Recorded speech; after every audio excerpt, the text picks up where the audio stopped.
শিক্ষার্থী বন্ধুরা সুস্বাগতম। আশা করি তোমরা ভালো আছো।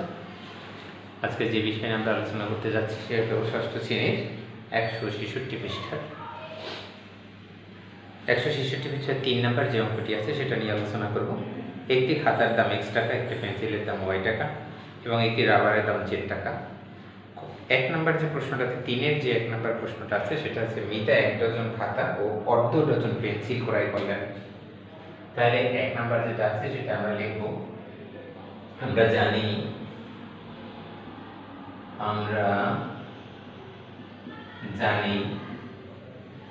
1 ডজন সমান 12টি, অর্ধ ডজন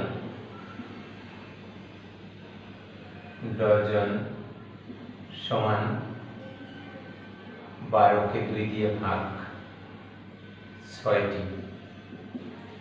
তাহলে 1 ডজন সমান পাইলাম 12টি, অর্ধ ডজন সমান পাইলাম 6টি। এখন দেখো মিতা 1 ডজন খাতা, তাহলে তোমাদের কি লিখতে হবে? একটি খাতার দাম, একটি খাতার দাম x টাকা, অতএব 1 ডজন বা 12টি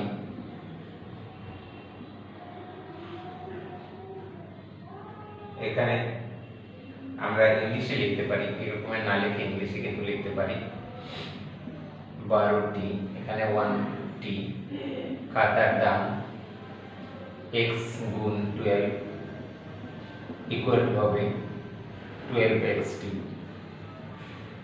12x টাকা।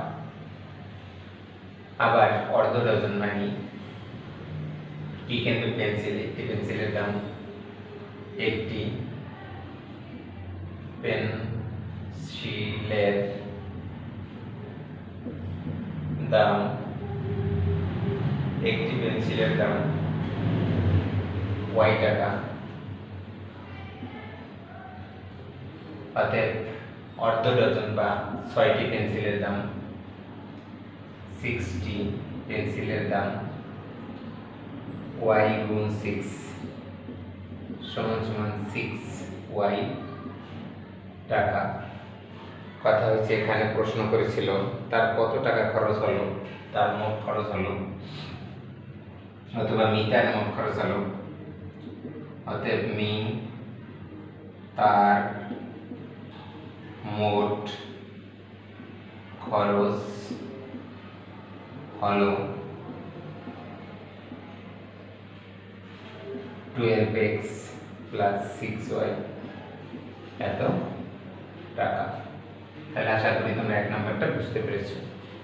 এরপরে যে প্রশ্নটা করছে সেটা হলো 2 নাম্বার প্রশ্ন। বলেছিল সজীব 8টি পেন্সিল ও 2টি রাবার ক্রয় করেন, সে কত টাকা ব্যয় করেন? 8টি ওখানে কিন্তু খরচ করেছে, এবার বলছে ব্যয় করেন। সজীব, এটা 2 নাম্বার। সজীব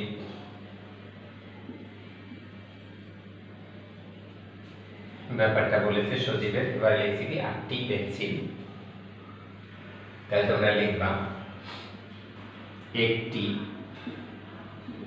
পেন্সিল, এইভাবেও লেখা যায়, আবার এইভাবেও কিন্তু লেখা যায়। একটি পেন্সিলের দাম y টাকা, 8টি পেন্সিলের দাম y গুণ 8 মানে 8 সমান হবে 8y টাকা।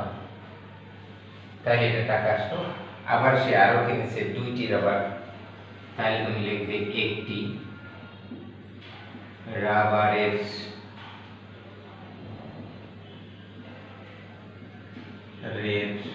দাম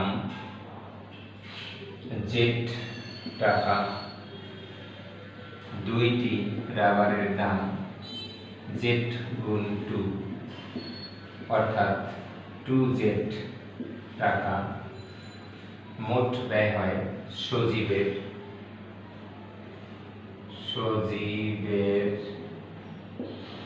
মোট ব্যয় হয় 8y প্লাস 2z টাকা। তাহলে আমরা কি পেয়েছি?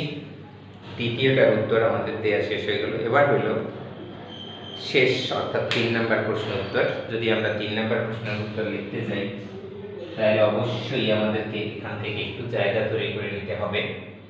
তাহলে আমরা যেটা লিখেছি তোমরা অবশ্যই বুঝতে পেরেছো এটা কিভাবে হয়েছে।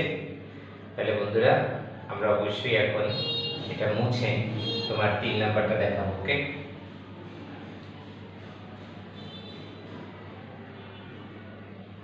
ব্যাস এখন আমরা 3 নম্বরে যাই।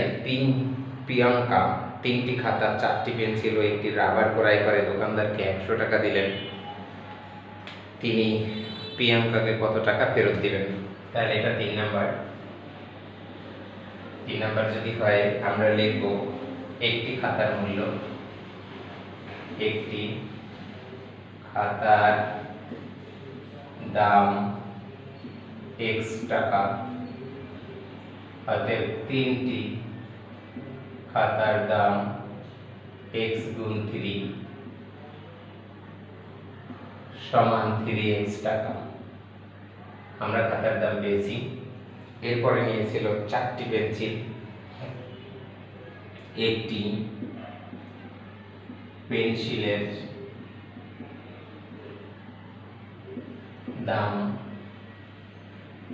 y টাকা,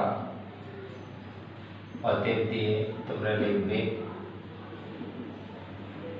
4টি পেন্সিলের দাম y গুণ 4 ইকুয়াল টু 4y টাকা। এরপরে যে প্রশ্নটা করেছে সে বলেছিল এখানে একটি রাবার ক্রয় করে, তাহলে আবার লিখতে হবে একটি রাবারের দাম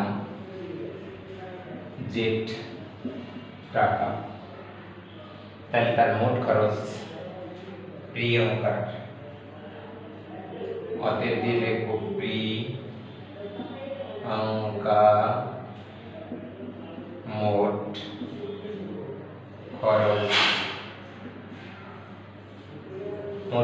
হয় 3x plus 4y plus z